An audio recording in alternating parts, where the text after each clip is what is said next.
Yes. The yeas are 218. The nays are 214. The motion is adopted.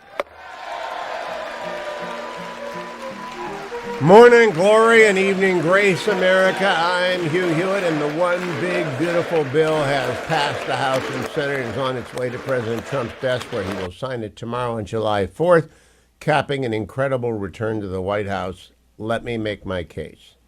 I have been following presidents very closely since I got to college in 1974. The first president who was elected when I was an adult was Jimmy Carter. So I'm beginning with Jimmy Carter. In the first 6 months of President Jimmy Carter's first and only term in office, he accomplished almost nothing. He did pardon most of the Vietnam-era draft evaders. In President Reagan's first 6 months of his first term, of course, he freed the hostages from Iran. He survived an assassination attempt. He fired the air traffic controllers who were on an illegal strike.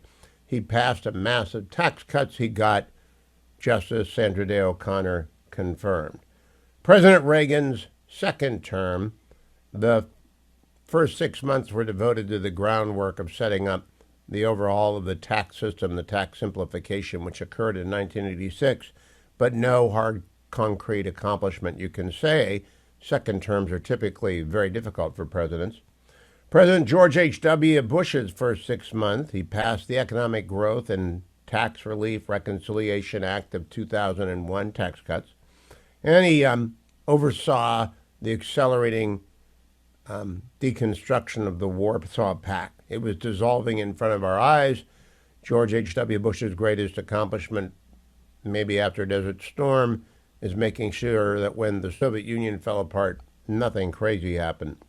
President Bill Clinton's first 6 months in office, in his first term, he did sign the Family and Medical Leave Act. He did announce the Don't Ask, Don't Tell policy for the military, and that was it. President Clinton's second term, the first 6 months of that second term, nada, nothing. He got nothing done. President George W. Bush's accomplishments in the first 6 months of his first term, he did get his tax cuts. He also passed the No Child Left Behind Act. 9/11 was still in front of us, not behind us, so he got off to a traditional, very strong start, and then the war came. In President George W. Bush's second term, in the first 6 months, he did enter into the Central American and Dominican Republic Free Trade Agreement. He signed the Patient Safety and Quality Improvement Act, but most of his first 6 months of his second term was spent trying to persuade Harry Reid to save Social Security, and Harry Reid wouldn't do it, and therefore it did not get done. President Barack Obama's first 6 months in office, he passed the $787 billion American Recovery and Reinvestment Act, which went to things like Solyndra.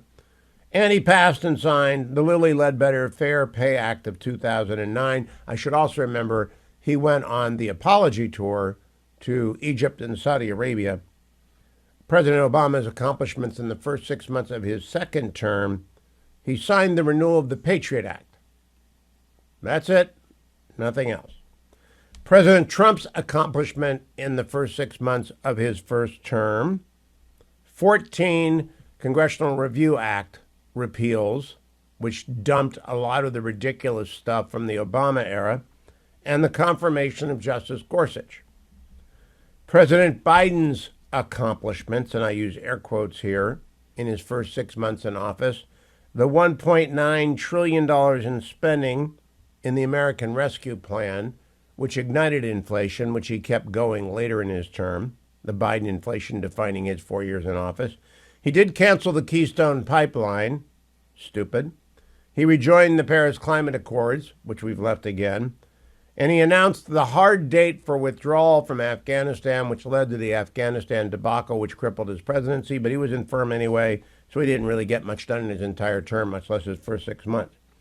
Now, President Trump's accomplishments in the first 6 months of his second term. I think the most important thing is that he ordered the B-2s to strike Iran's nuclear weapons assembly line, thereby restoring American deterrence in the world. He closed tight the southern border. He is going to sign into law the one big, beautiful bill, making permanent tax reform, making extraordinary investments in our defense and national security and energy domination. It's an amazing bill. He got it all done.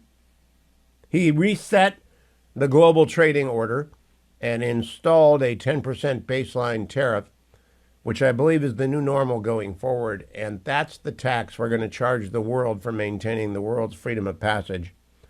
President Trump killed DEI and CRT dead. He has restored women's and girls' sports to them. He negotiated new NATO defense spending goals. Something that's hard to watch, but you can see the results, is he rolled out an aggressive litigation strategy, challenging everything, everywhere, in every direction all at once, which led to many significant wins at the Supreme Court. He imposed penalties on campuses with systemic anti-Semitism problem. He oversaw the peace deal between the Democratic Republic of Congo and Rwanda, and he's got 2 more weeks to go. So with that quick review, I'm here to tell you, with the passage of the one big beautiful bill today and its signing tomorrow, Donald Trump will have the most significant 6 months of any presidential term, first or second, of my adult lifetime. Now, in Richard Nixon's second term, 1978, he signed the Paris Peace Accords. It wasn't insignificant. His first term, he didn't get much done. It was a divided Congress. He had 500,000 people left in Vietnam by Lyndon Johnson and Jack Kennedy, so he had to figure out how to wind down the war. But in my lifetime as an adult, there is nothing like these 6 months. Nothing. What did the Democrats do after they, I went to bed last night, didn't know if President Trump, Speaker Johnson, Leader Scalise, Whip Emmer, and all the king's horses and all the king's men could get the one big beautiful bill over the finish line, but they did by a vote of 218 to 214 today. Brian Fitzpatrick, of all people, voted no, along with the moron from Kentucky, Massey. And Massey's not really a Republican. We don't know what he is. He's a carnival act. And a carnival act he will always be. Don't know what Mr. Fitzpatrick's problem was. Don't really care. I care that the bill passed. I care that we have permanent tax relief, a border, a rebuilding defense, and unlimited development of oil and natural gas and every other kind of energy that we can make. It's an extraordinary achievement. It's really an extraordinary achievement.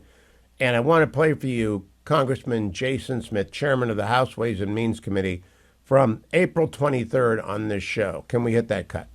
So my hope and my goal, Hugh, of course, I wanted this done by Memorial Day, but it took a little bit longer in the Senate to pass the budget resolution. I think it was 6 weeks they had it over there. But I really believe, Hugh, that we can get this on the president's desk by 4th of July. All right. If that happens, that will be enough time to save the Congress in 2026.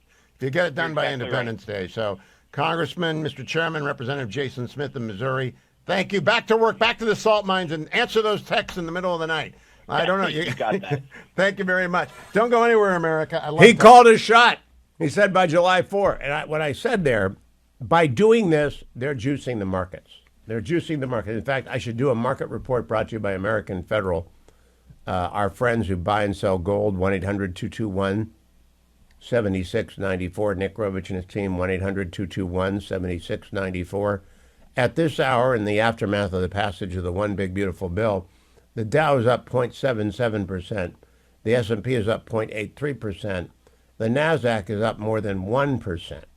Now, if we look down at gold, it's down $22, $3,337 an ounce. So it might be a good day for you to call Nick Rovich and his team at AmericanFederal.com, 1-800-221-7694. It might be a good day to do that because it's a little bit of a dip because everyone's piling into the market because they expect that jobs report today was so great. The jobs report was wonderful, 147,000 new jobs and revisions upward. And now they've got the one big beautiful bill, jet fuel for the American economy, as well as the ongoing deregulation efforts across the entire executive branch. Donald Trump is on a winning streak. Do you want to get on that winning streak? then you might want to buy some gold and silver and diversify your portfolio. If you're going to do that, do it with our friends from American Federal, because Nick Grovich and his team are wonderful. They can be trusted. They will get it done. They will tell you up front what the commission will be. The bigger the amount of gold or silver you buy, the smaller the commission. The reverse is also true. But it's completely transparent. It's wonderfully effective. And Nick Grovich has been in the business for 43 years. AmericanFederal.com. 1-800-221-7694. If you've always been thinking about buying gold, do it today. 1-800-221-7694. A very great day for America, the passage of the One Big Beautiful Bill. Lots of people did not think it could get done. It did get done. President Trump will hold a signing ceremony tomorrow, and it's pretty hard to imagine that I'm going to get sick of all the winning, but Donald Trump has been doing that winning. Now, I admit to you, when he came down the escalator, I didn't take it seriously. I admit to you, at the first debate, I wasn't too sure he should have been on the stage. That changed during the first debate. And ever since, my opinion of the man has been going up because of his relentless drive. And that relentless drive said, I need to get a few things done right away. Close the southern border. And it is tightly shut. And now he has an explicit appropriation to finish the construction of the border wall, which cannot be turned off by the next Democratic president. And I doubt they'll tear it down. And therefore, something I've been arguing for in print and on the air since 2004 is going to get done. $150 billion one-time money for our Defense Department to resupply depleted stocks, to accelerate the building of ships and submarines, submersibles, and drones. It's really a fabulous amount of money. It's a great thing. But the most important thing in the bill, because the domestic economy matters the most to your standing in the world, is a permanent progressive tax structure. It remains progressive. People at the top end pay more than the people at the bottom end, so it's progressive. But it is not confiscatory, and it doesn't kill growth. In fact, it encourages growth in a lot of different ways. It also makes sure that Medicaid is for and is limited to the people who genuinely need it. And that does not include able-bodied adults who don't want to work. If you're an able-bodied adult, you should be working. And indeed, in this country right now, you can be working at an employer who will provide you benefits, usually after 6 months, but maybe right before it, so you can have your insurance as well. It's great for America. It's been a great almost 6 months for Donald Trump. And I don't care what his approval ratings are, because it will take a while for the jet fuel and the economy to take off. But people are going to love the same combination he did the first time. Tax relief plus regulatory reform equals a booming economy. And it is going to be a booming economy. My phone number is 1-800-520-1234. Your phone calls are welcome about the One Big Beautiful Bill, especially you skeptics. And if you're one of the Democrats who was cheering on Hakeem Jeffries' endless whine, have you ever seen a losing team stand around the field on which they lost the big game for as long as the Democrats stood around after they lost the effort to stop the One Big Beautiful Bill? Lots of Democrats are mad, by the way, at Hakeem Jeffries because he didn't tell them he was going to pull the stunt. Now, people will remember Kevin McCarthy did a similarly long manager's minute, but he did it before an election in order to focus everyone on the election, and he won the election. He delivered the House. Kevin McCarthy gets an assist for the big win today, along with Speaker Johnson, Leader Scalise, Whip Emmer, President Trump, the entire Senate, Leader Thune, Whip Barrasso, Conference Chair Cotton, Vice President Vance. Everybody gets a win because it's a big W. But the thing to take away from this is nobody thought it could get done. It got done. And the crocodile tears from Democrats, I don't much care. Michael in Atlanta. Hello, Michael. Hey, Hugh, how are you? I'm wonderful today. Well, it's been a great day since the bill got passed, and I'm very glad that you are now a really solid Donald Trumper. Because I will tell you, listening to you, you've said you were supportive of his first term, but I will have to disagree. You've been really sort of anti-Trump most of his first term and probably into Biden's term, and I would really have to sort of say you got on to him last year.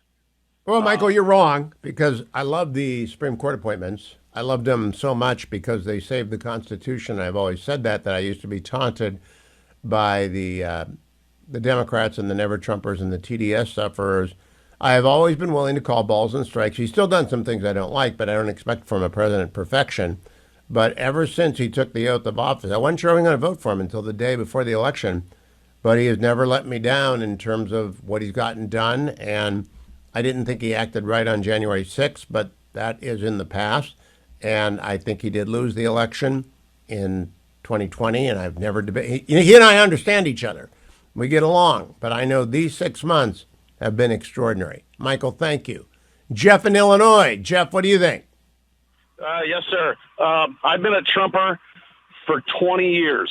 I wanted him to run for president when he wasn't even thinking about it. I wanted him to run for president, and I stand to make a lot of money for the no tax on overtime. Oh, good. To me, it should have been forever. It should have been an infinite amount of money, but I don't want it. Because of the Short Act and the Hearing Protection Act got taken out, I want my firearms liberties first before I want $1. All right. Well, next time around, I hope. Take the big win. Jeff, take the big win, and thank you. Phil in Alhambra, California. Hi, Phil. Yes, hi, Hugh. Trump got the unconditional surrender in Iran. The Democrats don't know it, but they've just unconditionally been surrendered to Trump. Oh, I think that was the longest surrender ceremony ever with the Hakeem Jeffries speech. I think you're right. That's right. It went on and on, and I just felt sorry for them because he kept most of his members there, and they wanted to go home. They knew they had lost. It's like keeping Ohio State on the field after they lost to Michigan the third time for 10 hours. That would have been torture.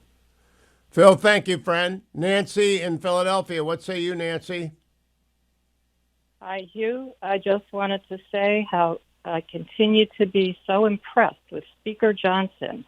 Most of what he said extemporaneously. He wasn't reading from his notes like most other people, especially the Democrats, always do. He is a remarkable and a providential addition to the Republican ranks. And I'm very glad he's there, and I'm very glad he's getting the props that he deserves today. He's done a remarkable job leading the House for 3 years. And I mean a remarkable job. Thank you, Nancy. Let me take my relief factor because got my 3 miles in today, and it's not a lot, but it marks the return of, okay, the back is normal. I can go out and do this again. There's my relief factor if you're watching on the Salem News Channel. I always show it to the camera so you can see the 4 pills that come in every pack and just a sip of Trader Joe's water, and they go down. Why is it so easy to swallow? Because they spend a lot of time coating them the right way. They make them the right size. Icarian and curcumin and resveratrol and omega, the 4 natural supplements, the only ones I've taken for more than 20 years. I've been taking Relief Factor for a dozen years because it really works. Keeps me going, keeps me moving, keeps those minor aches and pains away. How do you get started? You call them, 1-800, the number 4 and the word relief. Ask for the starter pack at $19.95, a 3-week supply, less than $1 a day. Or you can go to their website, find that starter pack there at relieffactor.com, relieffactor.com, because we can't have a weekend review on the 4th of July because everyone's going to be having hot dogs, hamburgers, and fireworks. Matt Continetti joins me to do a weekend review early, but a big day, Matt Continetti. Your thoughts on the passage of the One Big Beautiful Bill? It's an incredible victory for President Trump and the Republican Party, Hugh. Thanks for having me. It's striking to me that this is day 164 of the Trump presidency. It's not even day 200.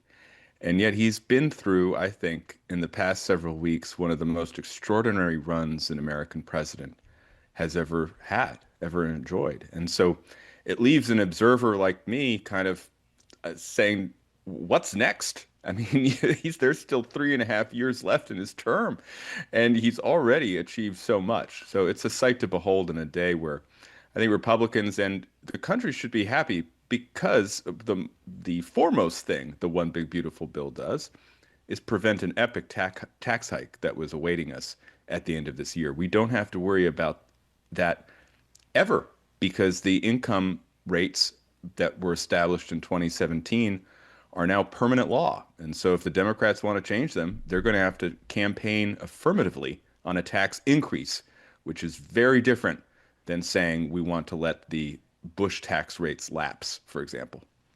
Walter Mondale tried that in 1984. It didn't work out very well. So I wanted to, spurred on by your column in the Free Press, which was a wonderfully titled Peak Trump, going over his objectives. I went back and looked at the first 6 months of every presidential term since Jimmy Carter. Carter pardoned the Vietnam draft evaders. That was it. President Reagan had a pretty good 6 months. He freed the hostages from Iran. He survived the assassination. He fired the PATCO people. He passed tax cuts. Justice O'Connor got confirmed. Second term, not much in the first 6 months, though he did lay some groundwork for passing the tax reform. HW, he passed a tax cut package, the Economic Growth Tax Relief Act of 2001. He oversaw the accelerating dissolution of the Warsaw Pact. That was important. Bill Clinton's first 6 months, first term, Family and Medical Leave Act, don't ask, don't tell. That's it. President Clinton's second first 6 months, nada, zip. President George W. Bush's accomplishments, it's all pre-9/11 for him. Tax cuts, No Child Left Behind Act. President George Bush's second 6 months in a term, not so much. Central American and Dominican Republic Free Trade Agreement and the Patient Safety and Quality Improvement Act. Barack Obama did spend $787 billion on the American Recovery and Reinvestment Act of 2009. He did sign the Lilly Ledbetter, maybe you haven't heard that in a while, Lilly Ledbetter Fair Pay Act of 2009. He went on his apology tour to Egypt and Saudi Arabia. Second term, his first 6 months, he signed an extension of the Patriot Act. Then we had President Trump. His first 6 months, he had Justice Gorsuch and 14 CRA repeals. President Biden canceled the Keystone Pipeline, rejoined the Paris Climate Accords, and passed the $1.9 trillion American Rescue. And then Trump, I got this is all cribbed from your column, ordered the B-2s to strike Iran's nuclear weapons assembly line, close the southern border. He will sign into law the OBBB tomorrow. Reset the global trading order, installed the 10% baseline tariff, killed the DEI and CRT movement, restored women's and girls' sports, negotiated a new NATO defense spending goal, pursued aggressive litigation for major wins at SCOTUS, and imposed penalties on anti-Semitic campuses. By the way, he also oversaw a peace deal between Rwanda and the Democratic Republic of Congo. How do those 6 months compare, Matt? Well, like you suggest, these 6 months have been outstanding when compared with the 6 months of previous modern presidents. I think the more we live through the Trump era, the only real modern approximation of Trump's impact on America, on the American political system, on the world, is Franklin Delano Roosevelt. Of course, that's where we get the phrase, the first 100 days. And Franklin Roosevelt coming into the Great Depression, forming the New Deal, eventually, of course, preparing the country for entry into World War II and leading the country for most of our participation in the Second World War, one of the great American presidents of the 20th century, a man of the left. Now we have Trump, whose issuance of executive orders is on track to match FDR's in FDR's first year as president in 1933. He is remaking the world, remaking America, remaking the American government, changing our political dynamics and coalitions in a way similar to FDR. But he is a man of the conservative populist right. He's almost a reflection of FDR, or the other side of the coin. FDR created the administrative state that has grown so overpowering, probably beyond what FDR even wanted. When you look at what Trump is doing, we see Trump trying to reverse the growth of the administrative state. In a way that's not been tried since Reagan. Hakeem Jeffries was kind of pathetic today, and I've never seen a losing team hang around the field on which they lost that long. Kevin McCarthy gave a very long speech during the middle of the passage of the Infrastructure Act, which helped set up the election. But this was really purposeless today. How much trouble are the Democrats in? The Democrats are in a huge amount of trouble. They haven't learned the lesson of 2024. You see the Democrats responding to Trump's election, second election, the first 6 months of his term, defending illegal immigrants like Kilmar Abrego Garcia, attacking ICE agents, apologizing for violence in the streets of Los Angeles over the issue of immigration, nominating I don't even want to call him a democratic socialist. He's a Marxist-Leninist, Zoran Mamdani, for the Democratic nomination of the mayoralty of New York City, America's largest city. You see the Democrats kind of all over the place on Trump's mission in Iran, Operation Midnight Hammer, a remarkable success of American tactical power. And the Democrats haven't known what to say. There are only like 4 Democrats who have said, yes, this was a good thing that Donald Trump set back the Iranian nuclear program for years. It's incredible that you can count them on one hand. So this is a party doesn't know itself. It's incredibly unpopular. It lacks leadership. Hakeem Jeffries is not the person who's going to take this party forward. And Joe Biden is giving paid speeches that no one listens to. Kamala Harris can't make up her mind about whether she wants to run for governor of California or president. And the thing is, no one wants her to run for either office. So this is a party with no identity, no mission. And I fear that the people who are going to take it over are the worst, are the socialists, are the radicals. That might be good for the Republicans, because I don't think America is prepared to elect that sort of ideology, that radicalism, into high office. But it's bad for the Democrats, a long-standing great American political party. And it's also bad for the country if one of our 2 major parties is so captured by an ideological, radicalized minority. Did you understand what their argument was in the end against the OBBB? I really didn't understand do they want the border open? Do they want our defenses depleted? Do they want to raise taxes dramatically? What was their argument? There really wasn't an argument. It was, if anything, it's an argument for the status quo. And the status quo is not pleasing for most Americans. I mean, the status quo right now, we are spending too much money, right? The big, beautiful bill tries to reform Medicaid, tries to claw back some of the spending on the Green New Deal scam. So at least tries something in order to control the spending, even if it doesn't do so enough. Americans are facing this incredible tax hike at the end of the year. It's not just the wealthy Americans. It's all people who pay income taxes would see their taxes rise if these tax cuts were allowed to lapse. Now they're not. The Democrats were arguing for a tax increase. And of course, the Democrats were also arguing for Medicaid, an entitlement program that's meant to address the very poor and the elderly in nursing homes, to go to illegal immigrants and to go to able-bodied working-age men who are taking the benefits but don't have jobs. On July 3rd, the day that the one big, beautiful bill passes Congress, against all odds, I did not think it was possible. Jason Smith called his number. He said July 4, he got it done. Lots of hands, many cooks in the kitchen. Victory has many fathers. Defeat is an orphan, but Donald Trump will share. I'm sure it'll be a fun signing ceremony. Matt Continetti, let's look ahead now. Trump has not so many wins that hubris is always out there ready to bite you in the butt. I think there are some dangers in doing nothing and not having a big project. What big project can he have? Well, I do think the immediate future will be kind of outlining and explaining the rollout of the One Big Beautiful Bill. The bill really does codify the Trump agenda that has been sketched over a period of a decade.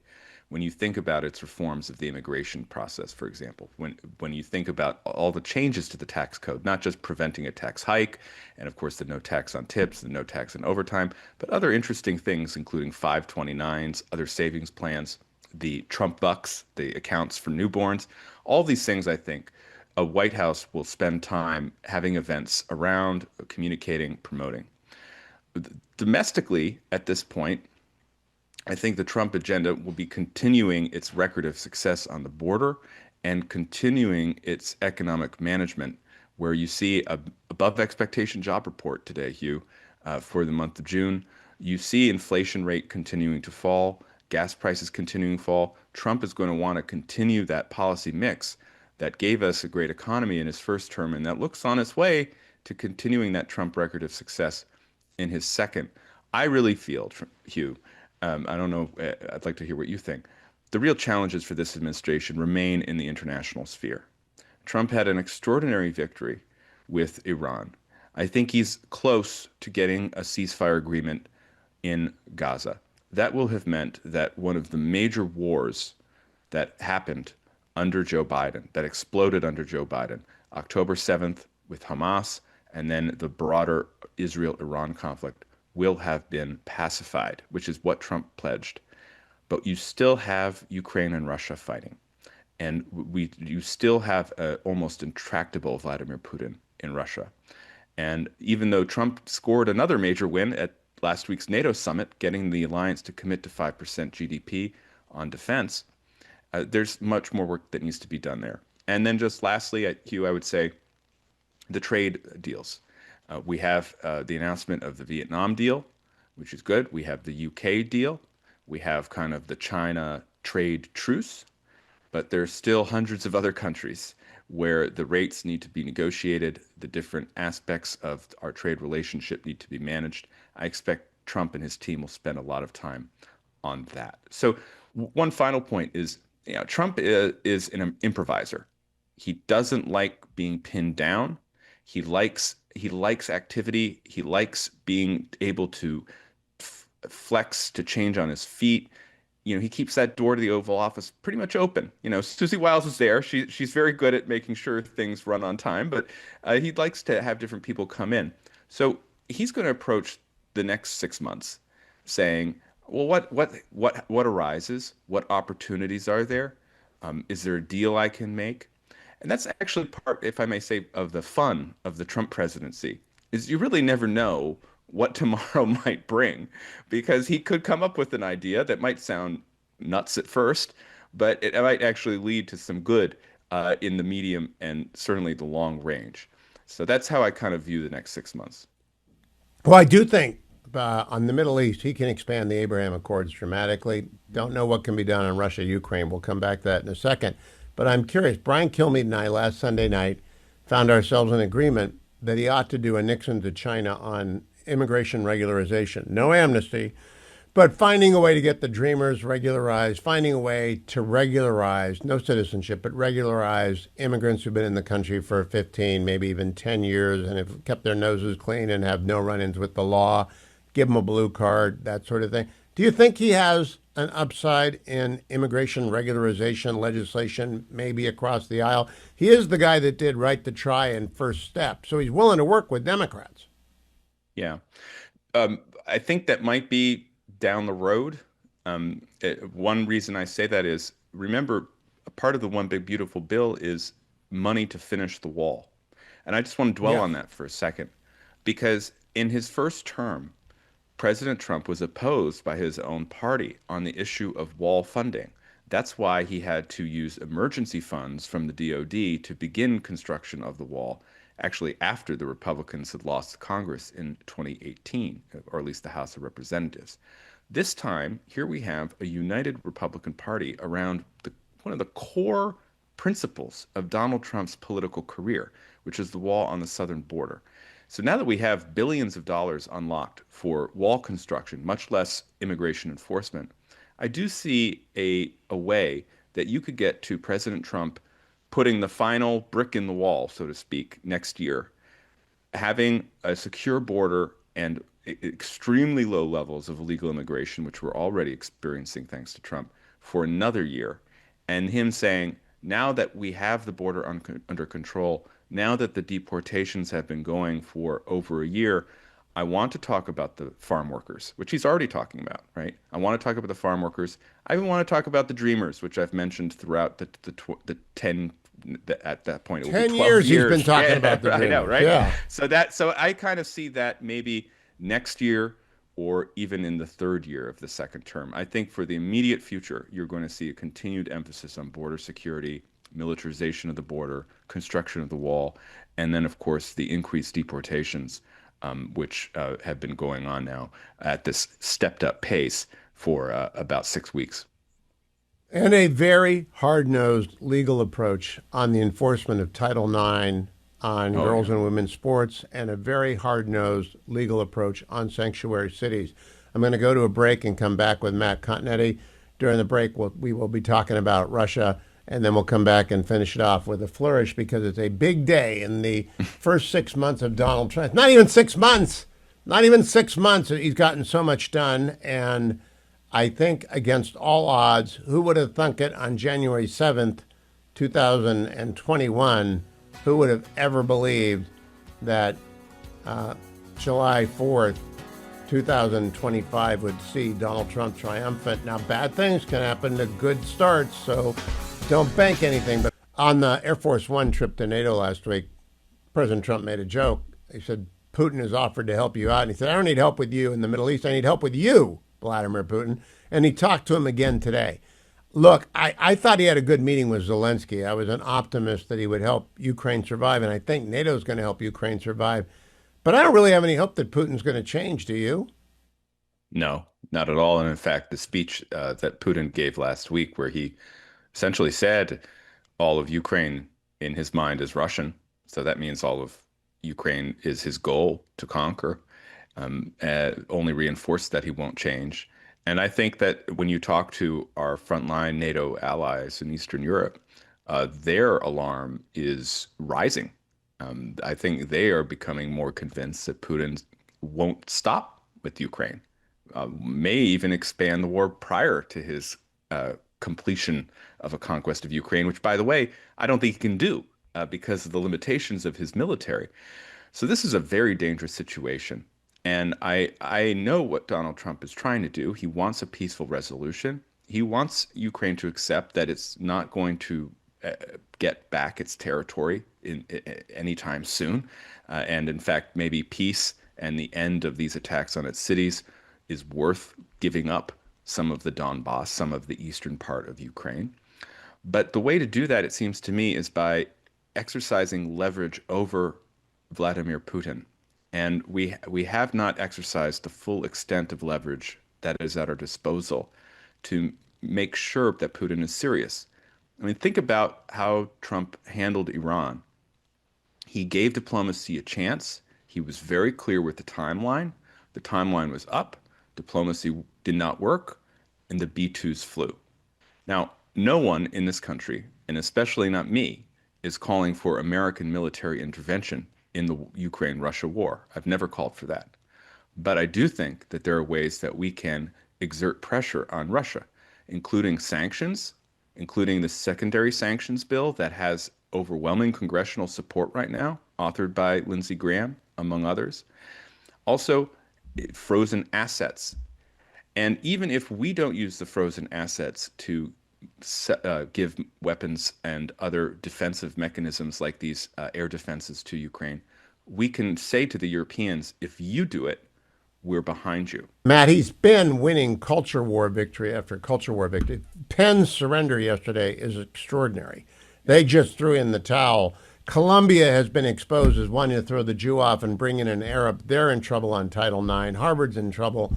Does Trump triumph over all of the culture war issues that remain? He doesn't want to undo same-sex marriage. He's not in that business. But he really does seem to be committed to saving girls and women's sports and to absolutely crushing anti-Semitism on campus. Well, you think about culture war issues. So on the issue of abortion, for example, which polarized our politics for 50 years, Donald Trump nominated Supreme Court justices who had the effect of depoliticizing abortion, yes, really repoliticizing it by sending it back to the states and making sure that people have a say in their state government's approach to this issue. So abortion, which used to be a weapon that the Democrats would use, and of course that rallied pro-life voters on the Republican side, is not as high in the list of culture war priorities any longer. When I look at the culture war today, I think the two main fronts are the trans issues and then anti-Semitism and the universities. And on both of these fronts, Donald Trump and the Republican coalition are making great strides. You mentioned University of Pennsylvania. It's correct decision, long overdue decision, to award swimming honors to biological women in women's swimming. That, along with Simone Biles's walk back of her apology for her attack on the swimmer and activist Riley Gaines a few weeks ago, along with this Supreme Court decision in Skirmetti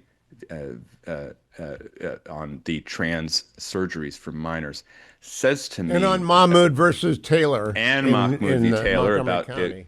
the LGBT curriculum in Montgomery County, that says to me we're reaching a tipping point moment where we can really roll back some of this hysteria, which has corrupted our society, I think, for really better part of a decade, but intensely so in the last 5 years since the pandemic. The other issue on anti-Semitism in the universities, and also the universities' compliance with the non-race-based affirmative action established by the Supreme Court decision in its previous term, the Fisher decision. That is a harder fight, but the truth is, Hugh, Trump has all the leverage. Have you looked at all the leverage? By the way, it's the Harvard North Carolina decision, not Fisher. Fisher was the bad one. Harvard. Oh, North I'm sorry. Carolina. Yeah, thank you for correcting me. Yeah, yes. Students for fair admissions. Yes, my con Student law for professor. fair admission. Thank you, con law professor. For Once in a correcting me. while, I can come up with an addition. Matt Continetti, I want to recommend everyone go to the Free Press and read your Peak Trump column. Listen to today's commentary podcast. We got to get them to 20,000. They aim too low. right. They only wanted 15,000. 20,000 like and subscribes for the commentary podcast is our new goal. Matt, have a wonderful 4th of July. Thanks for joining me today. The One Big Beautiful Bill passed. It will be signed into law tomorrow by the president at the White House. I'm sure it will be a boffo signing ceremony.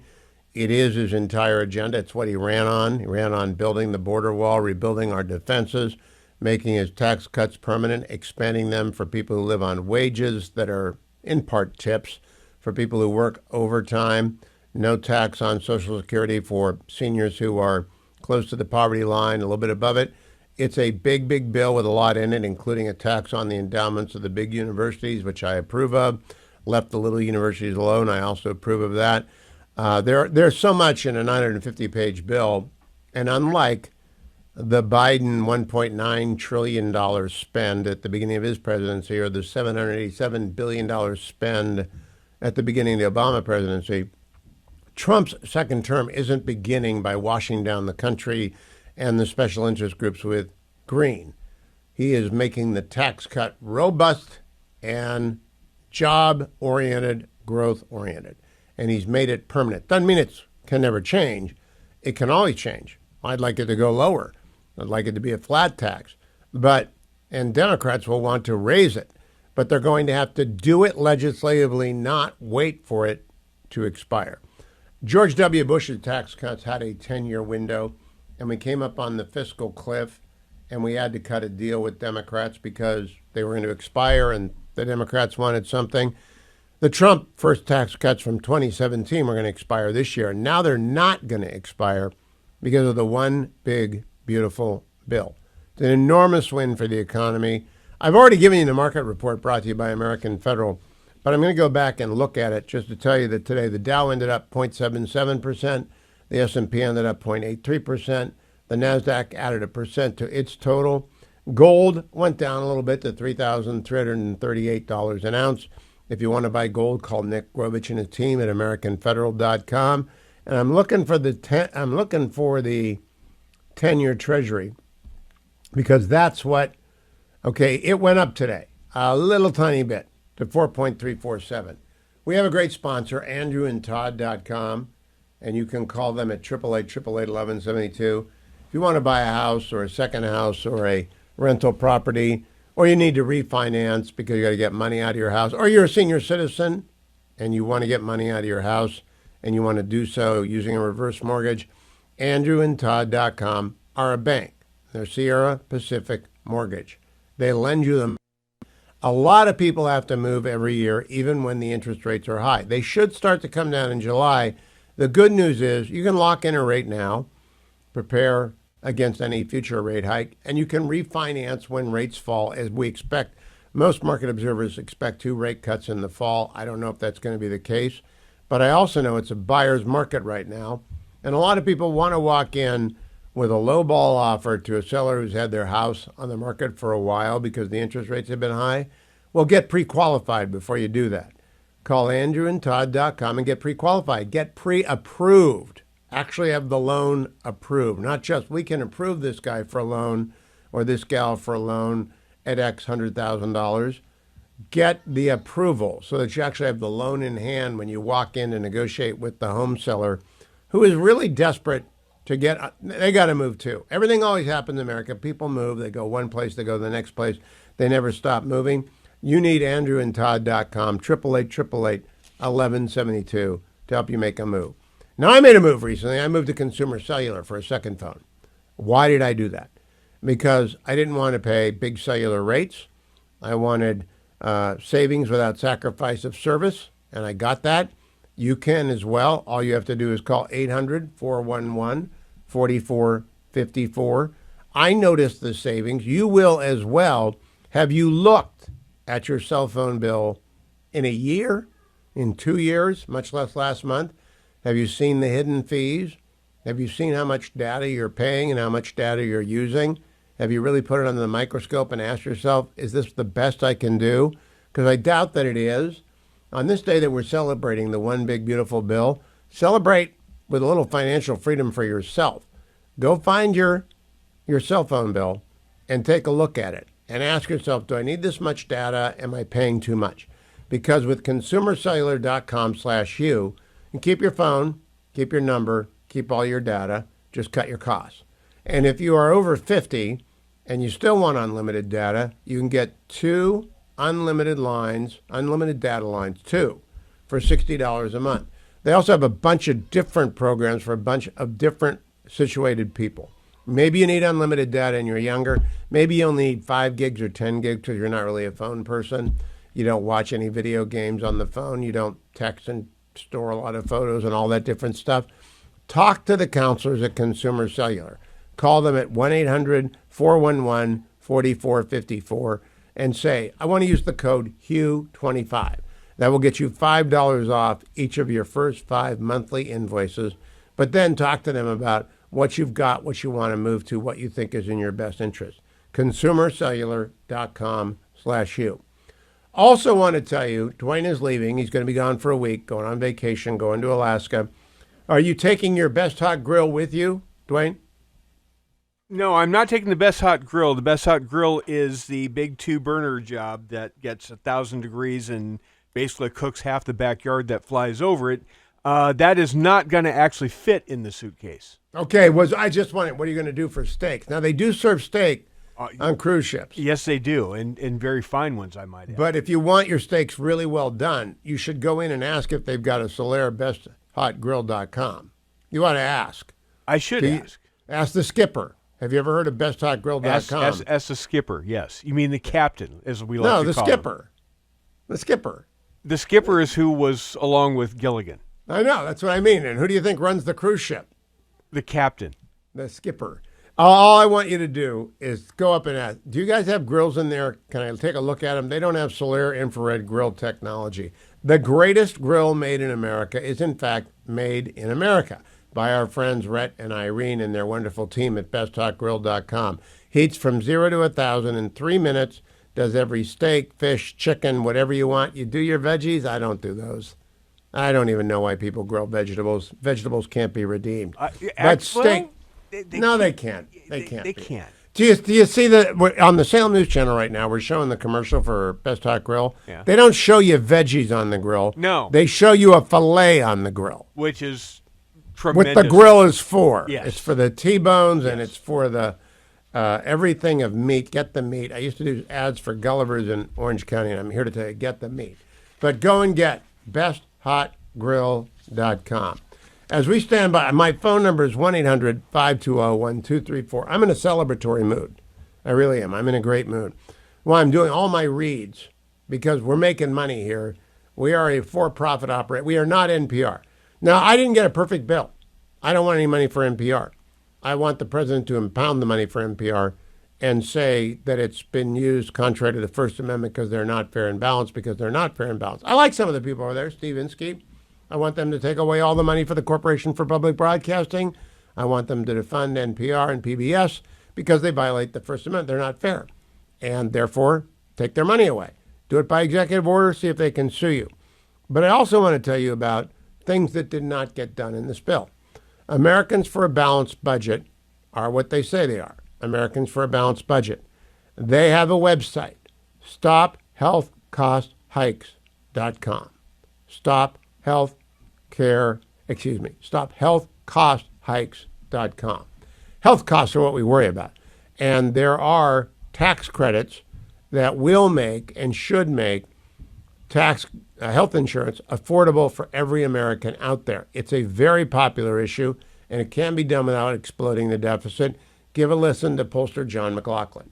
The Americans for Balanced Budget, we just did a survey because no one's addressing the healthcare marketplace that protects a lot of working class Americans who pay for their own insurance, may have two jobs, but their employers don't cover them with health insurance, so they have to go buy their own. After they get done with the big, beautiful bill, they've got to extend these tax credits so that working class people, when October hits and people get premium bills, we've got to make sure that they don't get sticker shock.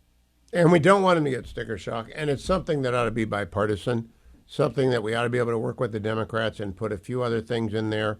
Remember, Donald Trump's the guy who signed the Right to Try bill. He signed the First Step Act. He's got no aversion to working with Democrats on across-the-aisle matters, and this is one of them. Go visit StopHealthCostHikes.com to get more details on how we reform our health care system to make it less expensive and more comprehensive and not kill people with bad insurance like Medicaid. Medicaid's terrible insurance, and cutting back Medicaid is one of the best parts of the one big beautiful bill in that it applies to able-bodied Americans who ought to be working and not just sitting around the house taking Medicaid, and it should not be available for people who entered the country illegally. So head over to StopHealthCostHikes.com, StopHealthCostHikes.com. I want to play for you a little bit of Speaker Johnson today. Here he is talking post-vote press conference about what happened, cut number 3. So the question was, why? Why did you do that? Why did you think that was possible? Because I would sum it up with one word. It's belief. Okay, we had a vision for what we wanted to do as a group. We believed in the election cycle last fall that we were going to be given this great blessing of unified government, that we would have the White House and the Senate and the House aligned, in alignment, unified government.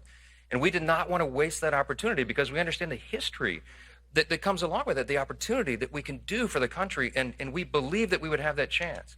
And then I believe in the people that are standing here behind me. I believe in this group, every single one of them individually. Some of them are more fun to deal with than others, you know. I mean that with the greatest level of respect. I love every single one of my colleagues. Even the ones I got to spend the more time with, right? Because everybody's here, their motive is right, their heart is right. They're trying to do right for their constituents. They're trying to serve the greatest nation in the history of the world that we're going to celebrate tomorrow. We don't take that lightly. I know their hearts, and I know what their skill sets are, and I know what they bring to the table, and I get up every day excited because I know that each of them are going to bring that to the table, and they're going to serve their constituents. You could not have a greater group of public servants than the people standing in this room right here. They will give their all for this country. And man, that's what the framers intended when they put this thing together 249 years ago. This is what it was about. So I believed in this vision. I believed in the group. I believe in America. I believe we have the greatest nation. Mike Johnson is so great. He kept going. Cut number 4, he gets a question about how'd you get here? I'm going to say this very simply, and everybody here would articulate it in their own way. We had a tough 4 years before this last election cycle. America we're in deep trouble. And we knew that if we won, and we believed we would, and we knew that if we got unified government, we'd have to quite literally fix every area of public policy. Everything was an absolute disaster under the Biden-Harris radical, woke, progressive Democrat regime.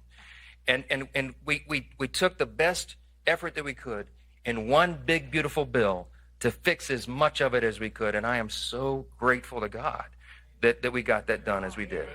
Because of the dedication, yeah.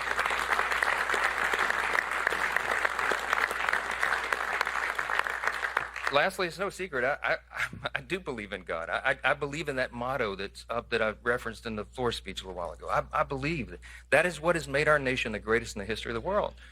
And some people shake their heads and they think that's old-fashioned or something. That is a fact. When the framers put this together, they stepped out in faith. They did something that no nation had ever done before. The great statesman, philosopher G.K. Chesterton of Great Britain said, America is the only nation in the world that was founded upon a creed. And he said it's listed with almost theological lucidity or clarity in the nation's birth certificate, the Declaration of Independence. We hold these truths to be self-evident, that we recognize, we boldly proclaim the self-evident truth that our rights do not come from the government. They come from God himself. He's the one that gave us our rights. That's right. The laws of nature and nature's God, to be specific. Mike Johnson also got asked a question about how did they get the holdouts that were holding out last night, cut number 5. So my leadership style is I try to be a servant leader. And as I mentioned earlier, I know what every member of this body, every member of this conference brings to the table. And the leader's job is to bring out everybody's best and get them to their highest and best use, and that takes some time. So what happened procedurally, not to get too deep in the weeds, but we got the Senate modifications to the House bill. Now we're really proud because the big beautiful bill, 85 to 90% of it is the original House product that we ourselves drafted over the course of more than a year. But when we went to the Senate, of course, as the other chamber is apt to do, they made some changes. They sent it over to us. We didn't have it for a lot of time. And so some members wanted to go really deep in the weeds on the changes, and they wanted to fully understand what those amendments were and how they would interact with the rest of the bill and how the administration would administer the new laws. And so there was a process there for a couple of days where we allowed that time for them to explore all that, to talk with leaders in the administration. President Trump was so generous with his time answering questions himself. Vice President J.D. Vance was directly engaged. We had cabinet secretaries at a number of different federal agencies answering questions from members.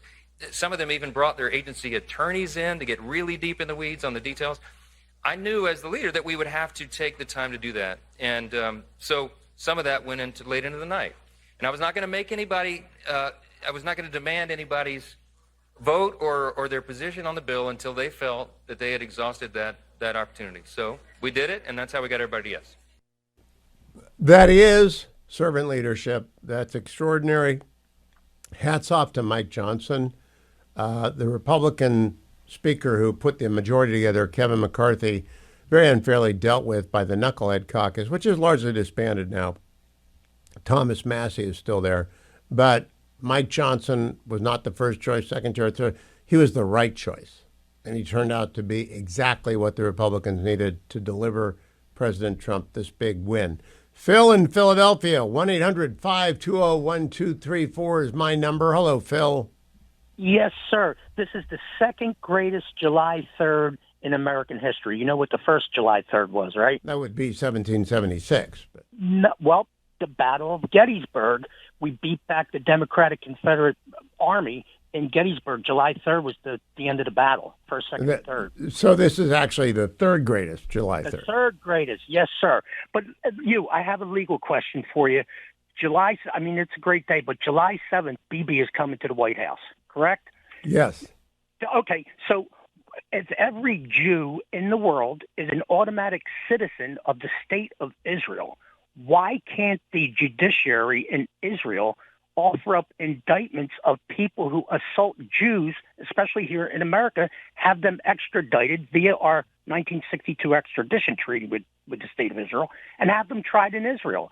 Because some Jews do not take advantage of the offer of Jewish citizenship in the Jewish state. Therefore, they are citizens of the United States and do not have dual citizenship. I do not believe the extraterritorial reach of the Israeli judiciary would come to the United States and take back or have extradited an assailant of a Jew in America, even if they were an Israeli. I believe they would leave it up for America to do, but they would keep track. They got Eichmann off the streets in Argentina. They don't ever forget. They really do not forget. And the killers of 10/7, no matter where they're hiding. I heard a great podcast yesterday about the fact they can't leave their hotel. They're so afraid of leaving their hotel, someone's going to pop them in the streets of Qatar. Eventually, they're going to surrender, and I hope it's next week. Phil, thank you. There's a lot more for President Trump to do. He's got 3.5 years in which to do it.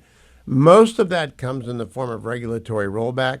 Some of that comes abroad. The cliche is presidents get their domestic achievements in term one when they still have the possibility of term two, and they get their foreign policy achievements in term two when their domestic achievements have gone down. Well, Donald Trump's rewriting the playbook. He's getting it all. He's doing it all. He's got it all done in 6 months. There's a lot more to do. There's a lot of laws that he can push forward, but the deregulation now is what will power the economy to the heights of where it was before the Chi-Coms let loose the lab leak accidentally or simply through reckless disregard for safety procedures. We want the Trump economy back from 2020, and I think we're going to get it with the passage of the One Big Beautiful Bill. You all know that the American Legislative Exchange Council is a great sponsor of my program. They're good friends. ALEC.org is gathering in Indianapolis on July 16 to 18, and their chairman is my friend, West Virginia State Senator Patricia Rucker. And she is my friend. I've known her now for about 5 years. Senator, good to see you. You look great. Happy 4th of July in advance, and good luck in wrangling 1,500 delegates at the ALEC convention in Indianapolis this summer. Are you looking forward to that? Well, to be honest, I'm a little nervous about it, but yes, it is going to be just a great meeting like it always is, and I look forward to seeing all my friends there, including you. Now, what I want to tell people about is that we had New Hampshire last week become the 17th state to adopt universal school choice. The very first state was West Virginia, and the person who sponsored that was you. Did you ever expect the idea that you got going in West Virginia to spread this fast across this many states?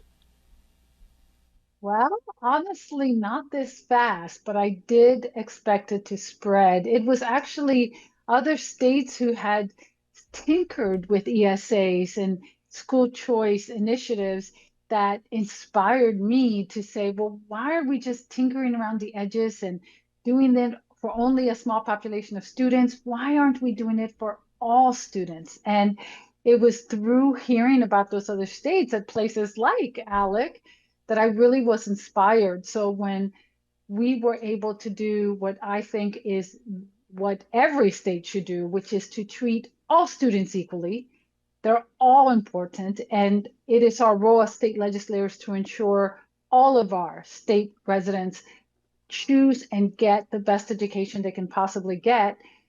And I felt that that's the right thing to do, and others would see it that way too. Senator Rucker, did any Democrats support your initiative back when you got it passed in West Virginia? We did get 2 votes in the House for it. Okay, not that's in the a Senate. start. I would love to see President Trump bring back some kind of bill. He's had such an amazing 6 months, work across the aisle to get school choice everywhere. Let's talk about the fact that West Virginia cleaned up their election process. What did you guys do in West Virginia that might be of interest to other states? Well, for a very long time, West Virginia was known for its not so clean elections. And some of those stories that people use about basically corruption and issues came from West Virginia. So obviously, we have been wanting for a long time to really tighten up our laws and have a much better, fair, transparent system.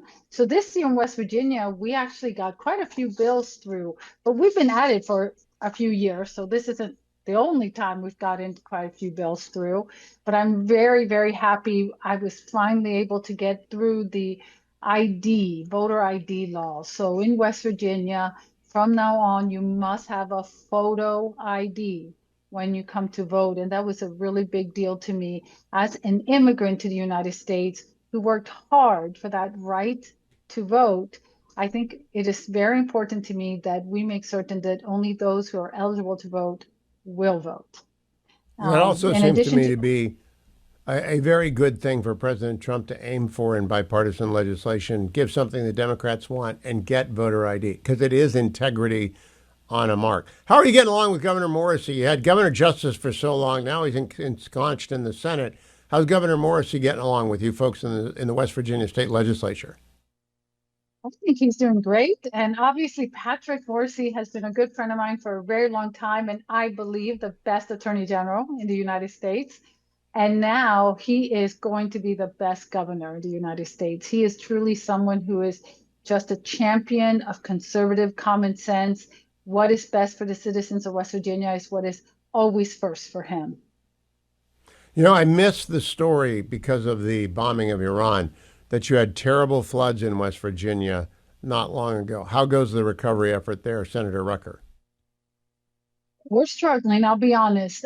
This is one of the things that you can never plan for truly, and it has just been a lot this year, both in southern part of West Virginia and now in the northern part of West Virginia. So we're really getting hit very hard. We've had some tragic deaths, and trying to make certain that folks have a place to stay, everything that they need, and that we also recover all the damage and fix what we can and get those places back to being livable again. But it's going to take time. It's a lot of work. I hope President Trump, Governor Morrissey, and the legislature are all over that. And I wish you Godspeed to Indianapolis on July 16th to 18th. People should go to alec.org to register if you want to go and actually see where the law gets made. It's in those model statutes that they pass. Senator Rucker will be there at the door greeting everyone, I'm sure, because she's the chair. But you should join ALEC if you're a state legislator or work for one. alec.org/Hugh if you want to sign up for the State of the State newsletter. That's alec.org/Hugh. Boy, am I in a good mood. When I signed out the air yesterday, one big, beautiful bill was in doubt. A group of Republicans had said, we're not going to vote for the rule. And I didn't say anything, and I didn't criticize him because I thought Mike Johnson has actually proved himself very adept. Majority Leader Scalise, very adept. Whip Emmer, very adept. Let them work the problem. Let President Trump work the phones. They did. I woke up this morning. The rule had passed. Hakeem Jeffries was engaged in a ridiculous surrender ceremony that went on for hours. But I also then began to sit down, and thank goodness for AI. It made what would otherwise be a 5-hour job into about an hour job. I went back and looked at the first 6 months of every president since Carter, because Carter was the first president of my adult life. Couldn't vote for Nixon in 72. I did vote for Ford in 76 and lost, but I've been following it closely since 76. President Carter's accomplishment in the first 6 months of his first term and only term, well, he did pardon the Vietnam-era draft dodgers. That was it. President Reagan's first 6 months were dramatic. He survived an assassination attempt. He also freed the hostages from Iran, but he also fired the striking air traffic controllers, and he got Justice O'Connor confirmed. That was a pretty good 6 months. President Reagan's second term did not get off to a great fast start. He switched Jim Baker and Don Regan from Chief of Staff to Secretary of the Treasury and began to lay the groundwork for a comprehensive tax simplification, which passed in 86. But the first 6 months of the second term, nothing to talk about. A lot of Iran-Contra during that period of time. I was at the Department of Justice then. The first 6 months of George H.W. Bush's presidency, he passed the Economic Growth and Tax Relief Reconciliation Act of 1991.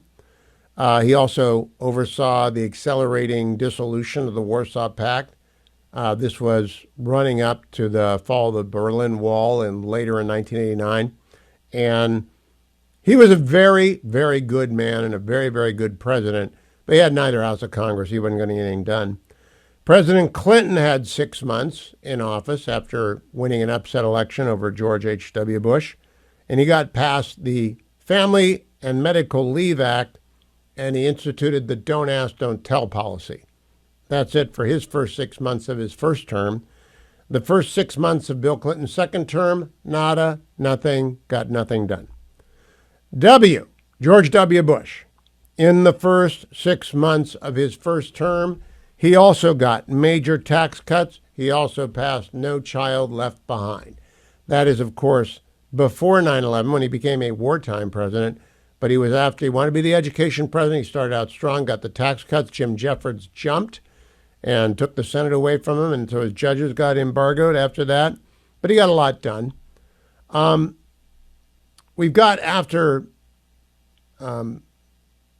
President George H.W. Bush, President Clinton, then President George W. Bush, then President Barack Obama. In the first 6 months of President Obama's first term, he passed the American Recovery and Reinvestment Act. That's otherwise known as the Solyndra Act. $787 billion of money we didn't need in a bailout we didn't want that fueled inflation and failed.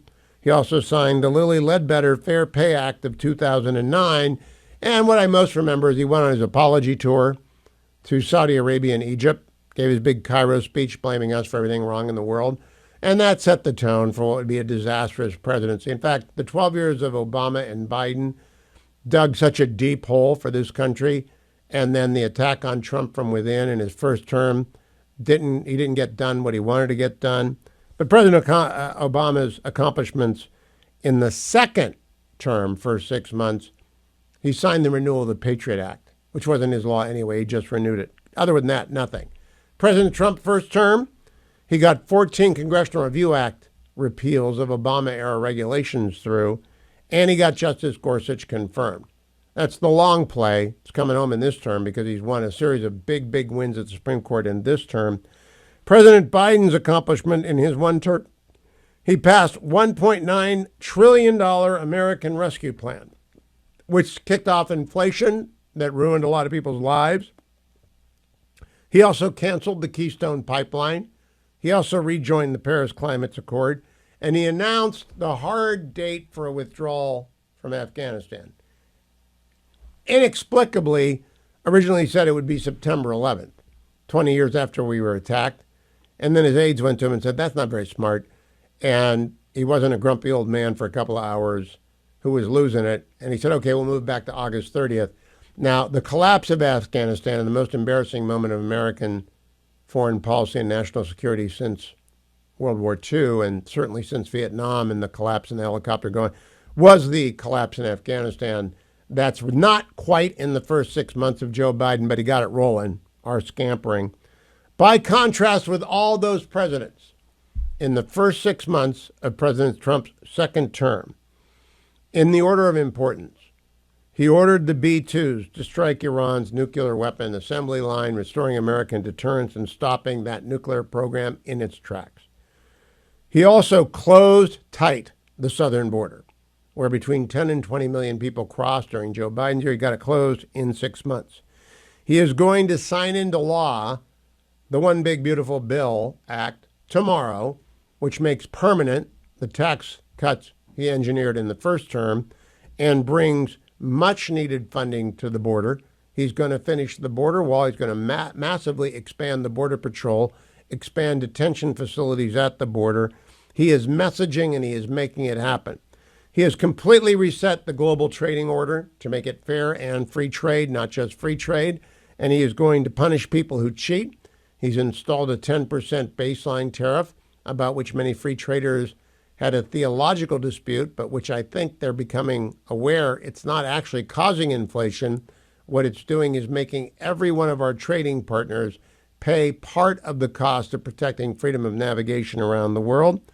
President Trump killed dead DEI and CRT with a couple of executive orders. He has restored women's and girls' sports to them and their spaces to them. He is supporting the effort to both treat children with gender dysphoria disorder with compassion, but at the same time protecting students who want their safe spaces. He negotiated a new NATO agreement, making it the 5% mark, not 2%. He's gone and he's done that. He's massively increased our defense spending, by the way, under the One Big Beautiful Bill, which is important. He has pursued an aggressive litigation strategy, and that aggressive litigation strategy has paid off by winning 13 out of 14 or 13 out of 15 cases that have gotten to the Supreme Court, and he is crushing systemic anti-Semitism. Sorry for blowing through that last break. Some earpiece failure there. I didn't hear the music. My phone number is 1-800-520-1234. Now, what I was talking about in the last segment, how President Trump's first 6 months compares with the first 6 months of every president since Carter, every term. So it's 2 terms for Reagan, 1 term for H.W., 2 terms for Clinton, 1 term for, 2 terms for Bush, 1 term 2 terms for Obama, 1 term for Trump, 1 term for Biden, 1 term for Trump. If you take all those terms, 4-year terms, they each have 6 months at the start. And by far, the person who's done the most is Donald Trump in this term. We're living history. Living history. Hats off to him. And if you've got TDS and you can't admit this, I'm sorry for you. You need help because it's a remarkable run. As Matt Continetti and I reviewed, we are going to post that over on the big 4th of July weekend pod that Harley is going to work on. The Matt Continetti YouTube will be up pretty shortly if you want to review it with Matt. And his Free Press article, Peak Trump, is available if you join the Free Press. I'd also like to ask you as my 4th of July favor, since I was so instrumental to getting these 6 months done, I did have the president on twice since January, and I think we pretty much set the parameters for what was going to happen, so I'm going to take a lot of credit here. I would love for you to go over to my YouTube channel. Go search for the Continetti interview, which was done, but like and subscribe there. Like and subscribe. We're a couple of hundred away from 90,000, which again ticks up the algorithm. Every 10,000, it spreads the algorithm out, spreads the interviews on this program far and wide. And I want to make people smart. I want to make people good. I want to make people engaged because there's so much more to do. And my phone number is 1-800-520-1234. I'm giving you that so that you can call me in the next hour and tell me what you think about the start of President Trump's second term. Did anybody have that in mind? I sure didn't. 1-800-520-1234. Do have in mind in Relief Factor. I'm in the Relief Factor studio. I want to remind you, Relief Factor pays for my studios all over the country. They're a fabulous product. I've been taking them for 12 years, the only supplement I've taken for 20 years. Got back in the trundling business this morning, but only 3 after a 2-week layoff due to pulling the back up. Relief Factor got me back in the game in a hurry. I wish you would try it if you have a nagging ache and pain, your neck and your elbow, your knee, whatever it is. Maybe your back hurts every morning when you wake up because you slept the funny way. Try Relief Factor. Go call them at 1-800, the number 4 and the word relief. Ask for the starter pack at $19.95, less than $1 a day. You can tell them Hugh sent you. Or you can go to their website and find that starter pack for $19.95. 3-week supply. You take 3 packets a day in the first week, 2 in the second week, 1 a day thereafter, like I've been doing for 12 years. It's wonderful for your system, supports your anti-inflammatory system, makes you loose and ready to go every single day. Go to relieffactor.com, find their starter pack, order it $19.95 at relieffactor.com. Come back for hour 3 of the celebratory day of the one big bill, beautiful bill, passing. My phone number is 1-800-520-1234. Talk to me, America. Talk to me. 4th of July Eve. I hope you're planning a great long weekend. We have a good show planned for you tomorrow, including Brad Thor, President Larry Arnn of Hillsdale College, and we're resurrecting the late Dr. Harry Jaffa from an interview he did in my office many, many years ago about the Declaration of Independence. Do not miss tomorrow's program. James Blair is Deputy Chief of Staff at the White House, and he posted earlier this afternoon, President Trump's White House Legislative Affairs team, led by Director James Baird, Senate Deputy Pace McMullen, House Deputy Jeff Friedland, Internal Deputy Jay Fields, deserves credit for shepherding this historic legislation through Congress. It is the most consequential piece of Republican legislation in decades. America salutes you, team. I would actually say it's the most consequential piece of legislation in decades, period. Probably the Reagan tax simplification in '86 comes close, and nothing else, unless you count the 45 charging stations Joe Biden got done for a mere $2 trillion. But what do you think? Leaf in Eastdale, California. How are you, Leaf? Good. How you doing, Hugh? Good. Hey, so I got a just question and or comment. Some of the stuff that seems to have been removed from the bill, and by the way, I'm not complaining about the bill padding. I don't want it to come across that way. Some of the things around Second Amendment, NFA revisions, things like silencers and tax stamps. So the tax stamp no fee got removed as of the bill being passed. But things like silencers and stuff like that are no longer part of the bill like they were, as far as I've been able to keep up with every iteration of this thing. Do you know or have you heard whether or not any of the congressmen are going to have the guts to go back after and start to stand up for more Second Amendment rights? Well, the reason those two provisions were removed is because the Senate parliamentarian ruled they were not germane to discretionary spending and entitlements, and therefore could not be part of the bill. There's something called the bird bath, and in order to pass something with 51 votes, counting the vice president, you can avoid the filibuster via the Budget Reconciliation Act procedures, and that involves every bit of the law being approved by the Senate parliamentarian as germane to spending and entitlement reform. So that's why they got dropped. Will anyone else bring them forward? I expect they will. It will require a massive, because they tried. They got it to the Senate parliamentarian, and the parliamentarian said, no, that doesn't qualify under the Byrd rule. Widely respected, nonpartisan person. So they have to bring a bill that gets 60 votes in the Senate. I don't see that happening, Leaf. The only way I see silencers and other restrictions ending is through challenges in the court in a Second Amendment friendly era, that it is unreasonable to so limit an American's Second Amendment rights. I don't know how that will turn out. I'm not a Second Amendment expert, but I don't see a law getting through with 60 votes in the Senate. Just don't see it happening. Yeah. Yep, understood. Yeah, because states like California and New York and Illinois and a couple of the others, they're consistently kind of what feels like stepping on the Second Amendment with so many limitations of purchase for legal citizens that it would be great if Congress would actually intercede and or the Supreme Court eventually to say that they must follow the rule of the law instead of being able to override and say, you can only buy X number of guns per year or even certain types if they're legal, if you are a legal citizen. To get that kind of reform, you need to get 60 senators elected. And by the way, that's not impossible. There are more than 30 red states. There are more red states than blue states. And so as the self-sorting of America goes out, the Senate should get better for Republicans, not worse, and Second Amendment rights more protected, not less. Thank you, Leaf. Don in L.A., how are you, Don? 1-800-520-1234. Connects you to the Hugh Hewitt Show. Hi, Hugh. Happy pre-4th. Thank you, and Don. Man, it is a happy pre-4th. Thank God we finally got this bill birthed, got it passed, gave it a slap on the rear end and got it crying. That's good because I think now we have at least a fighting chance. If we can restore the Trump economy or something like it, before the midterms, I think, and with all his other successes, I think we got a good fighting chance. We can hold on to the House and the Senate. Maybe I'm too optimistic. I think it is possible. It's not a given in the House. The good news is Wisconsin is not redrawing their map. Ohio is redrawing their map pursuant to court orders and requirements of their various laws. So he might be able to pick up one or two there.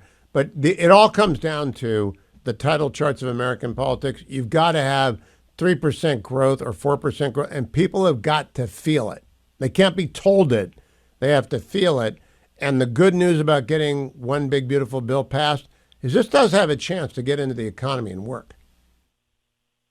Yeah, it's a good thing it's all happening early enough.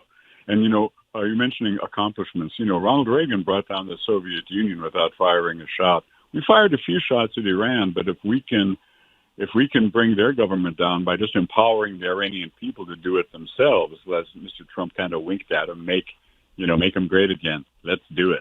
I saw some video out of Iran today, allegedly. I'm a little bit slow to retweet alleged videos of protests in Iran, but there are some being posted by memory in other places that the Iranian people have had. Their economy has shrunk by 45% over 10 years. Can you imagine if America's economy shrunk by 45% over 10 years? We'd have a revolution too. So watch that space. I just don't know. Thank you, Don. For those of you who came rolling in a little bit late, I want to play for you again the moment when Mike Johnson brings down the gavel. Cut number 1. Yes. The yeas are 218. The nays are 214. The motion is adopted.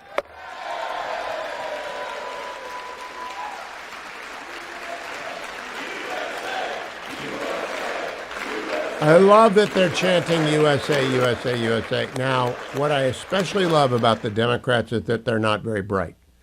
They managed to eat up, this passed in the middle of the night, the rule.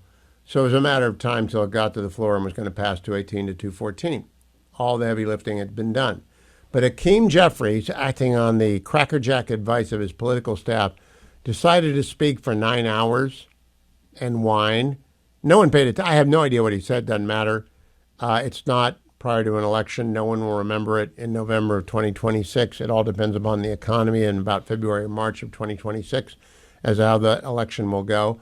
So it wasn't like Kevin McCarthy's speech trying to slow down one of Joe Biden's crazy thing. Oh, we have Trump live. Let's go to the president live. This term was very, very successful. We had the greatest economy in the history of our country. I think we're going to blow it away this term. But, you know, we've proven certain things. And, yeah, I think probably it's got more gravitas, more power. Sir, you signed a trade deal with Vietnam yesterday. Great deal, 40% on transshipping. Yeah. Can we expect any more of that before next week, sir? So we have a couple of other deals, but my inclination is to send a letter out and saying what tariff they're going to be paying. It's just much easier. We have, far more than 170 countries. And how many deals can you make? And you can make good deals, but they're very much more complicated. I'd rather, and I've been like this from the beginning, I'd rather send out a letter saying this is what you're going to pay to do business in the United States. And I think it'll be well received. I think it's just so many countries. And, then they go specific. Let's do this, let's do that, beef, ethanol. And I'd rather just do a simple deal where you can maintain it and control it. You're going to pay a 20% or a 25 or 30% tariff. You put in a record. And we're going to be sending some letters out starting probably tomorrow, maybe 10 a day, to various countries saying what they're going to pay to do business with the U.S. Republican congressman was gunned down last night in Washington, D.C. Do you think it's time for Congress to take back control of D.C.? I think that D.C. has to become a very safe place, and we're not going to let anything bad happen to D.C. That's our beautiful D.C., and we're not going to let anything bad, and we'll have something to say about it next week. Why did you pause weapons shipments to Ukraine? Why did you pause weapons shipments? We haven't. We're giving weapons, but we've given so many weapons. But we are giving weapons, and we're working with them and trying to help them. But we haven't. Biden emptied out our whole country giving them weapons, and we have to make sure that we have enough for ourselves. Who are you with? Oh, no wonder. Go ahead. Okay, no wonder. Don't go anywhere, America. I'm coming right back. My phone number is 1-800-520-1234. I'm going to check in with Phil Balboni, CEO of Global Post, about what's going on around the world as we stay fixated on exactly what happened in the United States today. But he's been watching Iraq and Iran and whether or not Iran is actually on thin ice. Phil Balboni is a monthly visitor to the Hugh Hewitt Show. He is founder and editor-in-chief of the globalpost.com. Globalpost.com is a daily newsletter that covers the world in an objective, nonpartisan fashion using resources from across the globe. And it is widely read across the globe. It costs $46 a year. But Phil sent me a note today and said he's going to give a discount. They're not a sponsor of the show. Phil's just a friend, and I read the Global Post. You can get it for 75% of its normal cost. He's giving you a 25% discount if you subscribe at Global Post and use the code, all in caps, HUGH. You get 25% off. Phil Balboni, greetings. We've been talking about domestic policy today, but the Global Post is like dialed in on Iran. What's your assessment a week and a couple of days after America struck? Good to see you, Hugh, as it always is every month. Love to be on. Thank you. Let me try to make it as simple as I can for the listeners and viewers. So, as they know, in June, Israel attacked Iran many times, fighter jets, missiles. The United States did heavy bombing on June 21st. The goal was to eliminate Iran's nuclear program. Unfortunately, nobody really knows what the status of Iran's nuclear program is. Pentagon is now saying that It was set back by 1 to 2 years. They didn't offer any proof. The International Atomic Energy Agency, which is the monitoring group that goes to Iran, has inspectors there, or did have inspectors there, says that Iran could begin enriching uranium again within a few months. So we are left with an open question. What is Iran going to do next? Unfortunately, nobody knows what's in the head of the Ayatollah. We know that the Israeli attacks killed off a significant portion of Iran's top military commanders. They were killed in the airstrikes and targeted that way. The people who took over, the new generals, are, by all reports, much more hardline even than their predecessors, and are less likely to want to negotiate. So I think this is the bottom line, is that after these attacks, we still have some remnants of a nuclear program in Iran. What will they now do? Phil, I agree. Now, Yeah. I began the show today by listing everything Donald Trump's done in the first 6 months in the order of importance. And I said, in my view, the most important thing he did was send the B-2s, not because he can destroy the Iranian nuclear program. As David Albright said this week, every country in the world is 5 years away from a nuke if they really want to get one. Iran's a lot closer than 5 years because they've got the knowledge and the experience of starting once. Yeah. However, sending the B-2s once means you can send them a second time. So I think Donald Trump reestablished deterrence. What do you think? I certainly, you're right. We could send the bombers again. There was a lot of firepower that was directed at Natanz and Fordow, which is the heavy, deep in the mountain bunker where they were enriching uranium. You have it up on the screen there. I do not believe that bombing is going to get the job done. I mean, if you look at every war, modern war, bombing alone has never been able to do the job. And what does that leave you with? That leaves you with the possibility of a ground invasion in order to eliminate the Iranian regime and to destroy the nuclear capabilities once and for all. But That's Phil, I want to assure my audience, I'm against that. I don't know any Republican who's in favor of that. I don't think Israel's in favor of that. Yeah. But I do and I don't even want Iran regime change necessarily unless it's organic. Do you see anyone calling for an invasion? Because I sure don't, Phil Balboni. I haven't done exhaustive research on it. I haven't heard of certainly any responsible person calling for that.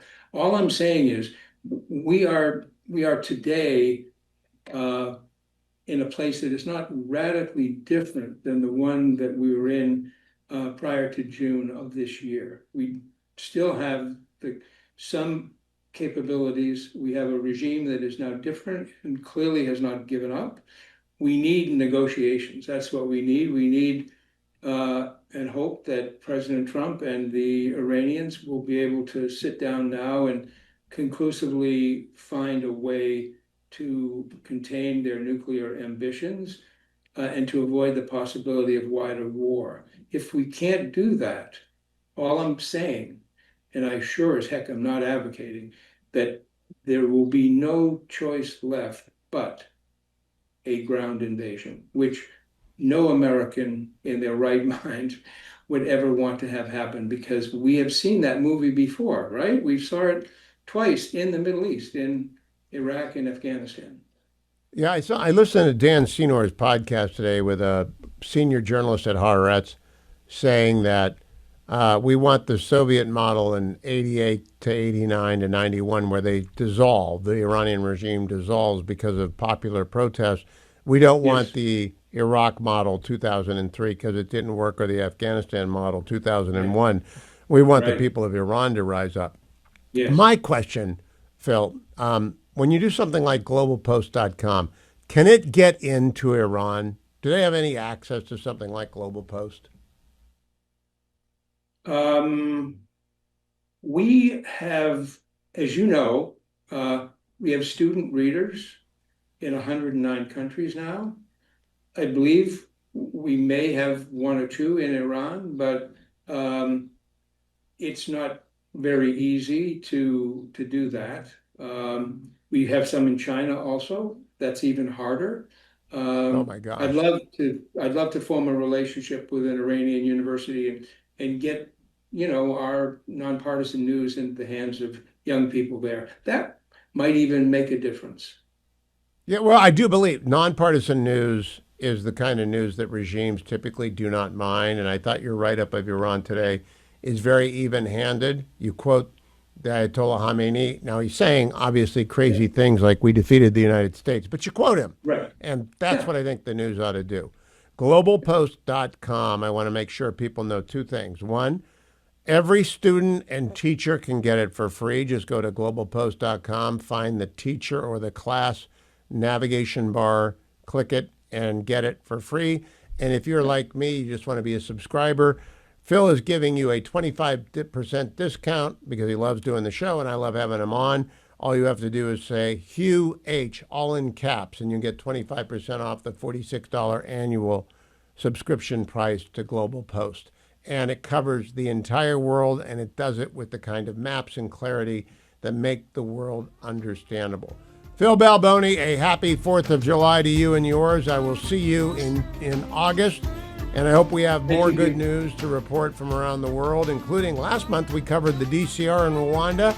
This month they're at peace. Who knows about Iran next month, Phil? That's why we do it once a month. Thank you, my friend. Be well. 34 minutes after the hour. Last night, I sent out via subtext a question to my subtext subscribers. The universe is there, and it's everything I do, all in one place, all in one subscription, and includes the ability to text back and forth with me. So I sent out a question. Do you think this is going to pass? Because it was the end of the show, and it hadn't passed, and there were enough Republicans threatening not to pass it. Do you think it's going to pass? And I'm just going to run down. Dwayne said, yes, let's make it an Independence Day celebration. Not a regular Dwayne, a different Dwayne. I am not holding my breath, Kim Har wrote. It's hard to pass. It has to pass, and it will work for America. More winning, Andrew Campion said. I'll be surprised if it passes, Brenda Hayden. I suspect it will be a battle for votes. I exist in Oregon. Only liberals can speak in Oregon, and resistance to Trump is everywhere. Irene wasn't an optimist. It has to pass, Harry Shepler said in New Hampshire. Yes, said John Interest. No, I don't think it should. The main bill is going to get through, Chris O'Dell. I think so, said Dave Smith. Yes, I do, said Darhorn. I think the horse trading will get it through, said Robert Stroh. Like most of the legislation Congress passes today or in the past, it is flawed, but it needs to prevail. That's a hope, not a prayer. I believe that the OBBB passes. It may not pass by July 4th. It did. Yes, it will pass. Yes, said Joyce Smith. No, not on time, said Richard Lewis. Good to read reports, Ray BBB coming to the floor, said Paul Cleenan. This is in the morning. And then it goes on, people who knows. Looks like it did, says Jeff Richards. The Mike Johnson, President Trump combo is amazing. Don't forget John Thune. Don't forget every Republican and senator, says Peter Beckman. I love my subtext texters. I don't often ask them a question, but last night I really had no idea whether or not it was going to get through because I didn't know if Mike Johnson could bring him around. So Johnson got asked today at the gaggle after the huge win, how did you get the holdouts? This is what he said, cut number 5. So my leadership style is I try to be a servant leader. And as I mentioned earlier, I know what every member of this body, every member of this conference brings to the table. And the leader's job is to bring out everybody's best and get them to their highest and best use. And that takes some time. So what happened procedurally, not to get too deep in the weeds, but we got the Senate modifications to the House bill. Now, we're really proud because the big, beautiful bill, 85 to 90% of it is the original House product that we ourselves drafted over the course of more than a year. But when we went to the Senate, of course, as the other chamber is apt to do, they made some changes. They sent it over to us. We didn't have it for a lot of time. And so some members wanted to go really deep in the weeds on the changes, and they wanted to fully understand what those amendments were and how they would interact with the rest of the bill and how the administration would administer the new laws. And so there was a process there for a couple of days where we allowed that time for them to explore all that, to talk with leaders in the administration, President Trump was so generous with his time answering questions himself. Vice President J.D. Vance was directly engaged. We had cabinet secretaries at a number of different federal agencies answering questions from members. Some of them even brought their agency attorneys in to get really deep in the weeds on the details. I knew as the leader that we would have to take the time to do that. And so some of that went into late into the night. And I was not going to make anybody, I was not going to demand anybody's vote or their position on the bill until they felt that they had exhausted that opportunity. So we did it, and that's how we got everybody to yes. That is how they got everyone in. They listened. He was patient, servant leadership. That is so crucial. Harley has now posted my long-form conversation with Matt Continetti about peak Trump. Peak Trump is, look, he came down the escalator 10 years ago this month. And 10 years later, we're 10 years. It's been 10 years since he came down the escalator. And we're celebrating the one big, beautiful bill that pays for the border wall, effectively expands the Border Patrol and detention facilities, ups national defense spending dramatically, and makes permanent the tax code that allows America to grow. And the possible expiration of that tax code, the changes that Donald Trump put in 2017 had already slowed growth. We can't be a 2% growth country. We've got to be a 4% growth country. We can get out of the deficit hole. We can get out of the debt hole. We got to do more things. But if you had told anyone 10 years ago when Donald Trump came down the escalator, 10 years from now, because number one, that would mean he'd have to lose and win again. 10 years from now, Donald Trump will be signing the most significant piece of legislation in his life that he has signed as president, and it will come less than 2 weeks after the most significant decision he's ever taken in his life, which was to send the B-2s to bomb the Iranian nuclear facilities. It's been an amazing 6 months for the president and for Speaker Johnson and all of the House GOP, and for Leader Thune and all of the House and the Senate GOP. Everybody helped pull the cart. I'm deeply appreciative that I think that America is back on a path that it got off badly during the infirmity of Joe Biden and the radical policies of President Obama abroad. We're back on the America is best and the West is best track, and that's a good thing. This 4th of July Eve program, my guest is Senator Jim Talent, formerly senator from Missouri. He's a chair of the Leadership Council of the Reagan Institute. Jim, we've been celebrating the passage of the One Big Beautiful Bill. I'd love your thoughts about not only how did Speaker Johnson get this done, but we heard a lot of the Freedom Caucus's complaints, but the left, the moderate Republicans, swallowed hard too and voted for something they weren't particularly in love with. They really did an amazing thing of charting the court between Scylla and Charbotis here. Yeah, we have a bill.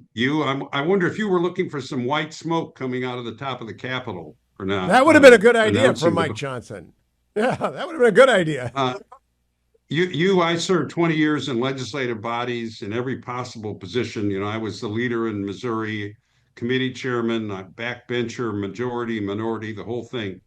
This was as good a leadership exercise from everybody as I've ever seen. They were transparent, they were respectful, and they were enormously patient over at least 6 months. And that's the reason they got it. And at the end of the day, the waivers accepted their assurances, wanted to do it for them because they had come to trust them as leaders. And they did it for the president too, don't get me wrong.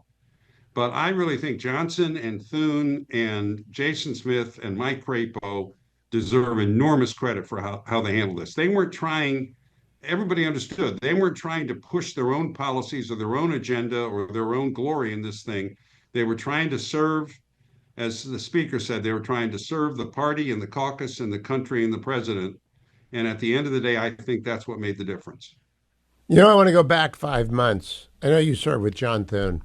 Senator Thune wanted 2 reconciliation bills at the beginning because he wanted an easy win on the border and the defense buildup. But the House wanted one big, beautiful bill. So John Thune knew not to get stuck on stupid and to go with the mojo. And he and Mike Barrasso and Tom Cotton, the leadership, along with Senator Crapo and the other committees of jurisdiction, they all got behind one big, beautiful bill. It wasn't their first choice, which goes to show, sometimes you give up a little bit at the beginning, you get it back at the end. They accepted the Senate's amendments. Yes, I mean, people matter in politics. Leadership matters. Mitch McConnell's willingness to step down, because I think at his age and at this stage of his career, and you know what I think of Mitch, but I don't Yep. think Mitch could have got this done.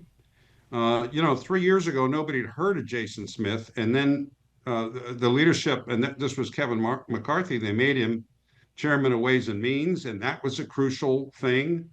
And then, of course, Johnson was 2 years ago the accidental speaker. I mean, it was McCarthy was removed, and everybody else had so many enemies that they picked Speaker Johnson, and he's done a great job. So these were the stars lining up with the right people in the right place at the right time, and they did it the right way, and they got it.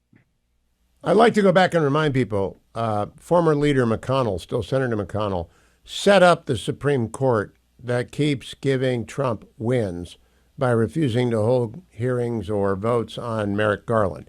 So all of the wins we get from the Supreme Court, and there were big ones this week on universal injunctions and on the Montgomery County school craziness, and there'll be more big wins. Those are all Mitch. He did his job. And now John Thune and Mike Johnson, they're just different from Trump. And I'm wondering whether or not the personality differences, Trump's a big personality. It's better to have some quieter guys on the Hill, don't you think? Yeah, I think it's a very good mix. The president, he's not involved with the Congress the way Lyndon Johnson was, but he's a lot more involved than Obama was, or I think W was. And when he gets involved, he's effective, and he focuses. And I think it was really important. A lot of people, I think, wanted to talk to him. They wanted to get his assurances that he cared about the issues they were concerned about, and they got it. And I think you're going to see this reflected in what the Congress does going forward. For example, and God bless them, Chip Roy and the guys who are worried about the debt, and they're right to be worried.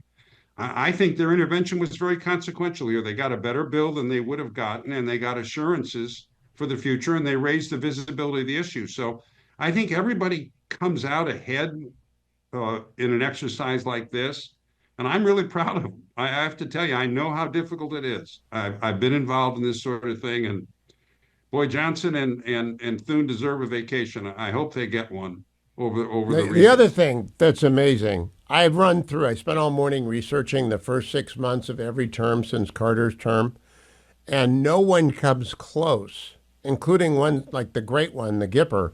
No one had a 6 month in either their first or their second term like Trump has had in his second term.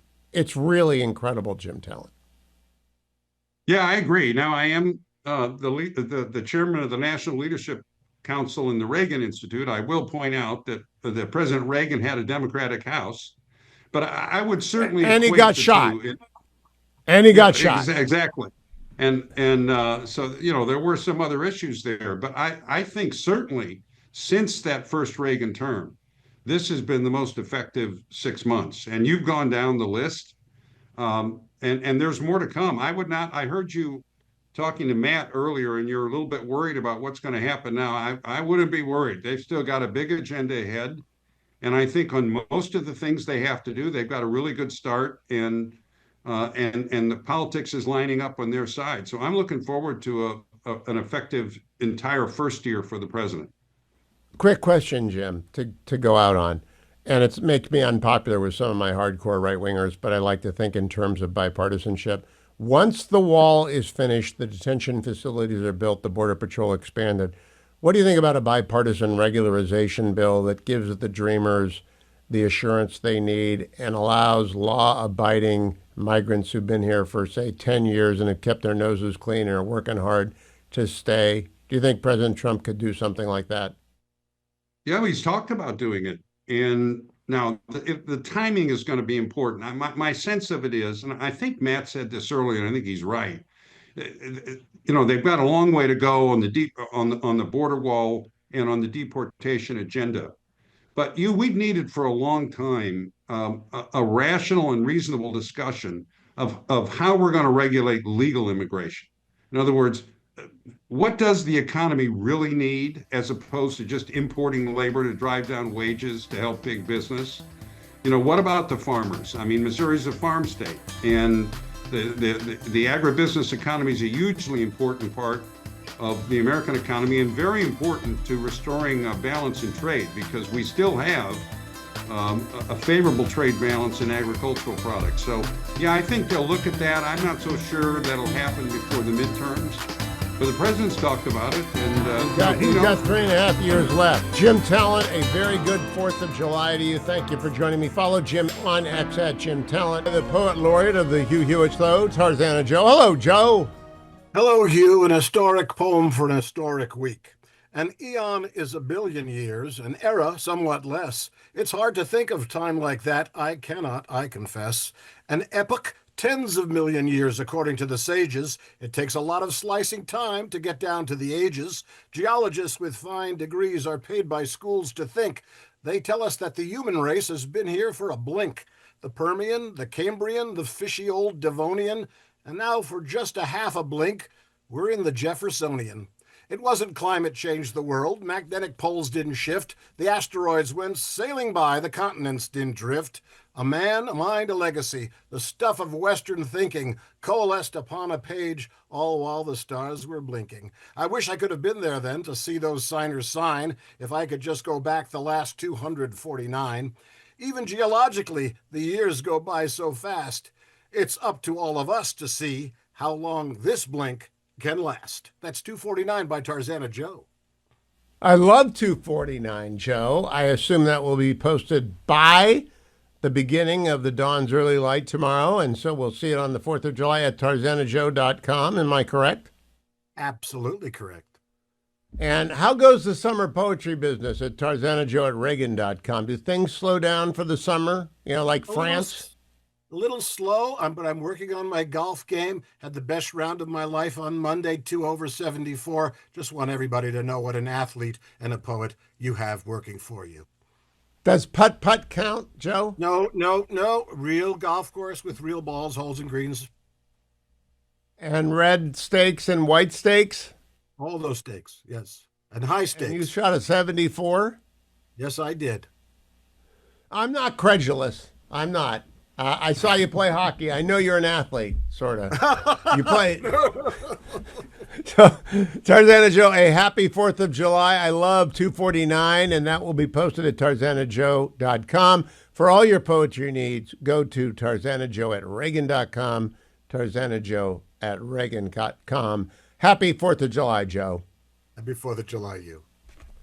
And don't forget, I'm in the Relief Factor studio on your 4th of July. Take your Relief Factor early in the morning. We have a special show for you tomorrow here on the Salem News Channel. We got a special broadcast across all my affiliates, Brad Thor, Dr. Larry Arnn, special 2-hour Hillsdale dialogue. And it's all because of Relief Factor making the studios available. Feel better this 4th of July weekend, or make a resolution that it's going to be the start of a new independence for you from aches and pains by ordering Relief Factor. Call 1-800, the number 4, and the word relief, 1-800-4-RELIEF. Ask for the starter pack. Costs $19.95, 3-week supply. You take 3 each day for the first week, 2 for the second week, 1 for the last week, and then going on. I've been using it for 12 years. Only supplement I've used for 20 years because it works. Got my 3 miles in today. I hope to double that tomorrow and double that the following day. Or just go to their website, relieffactor.com, relieffactor.com.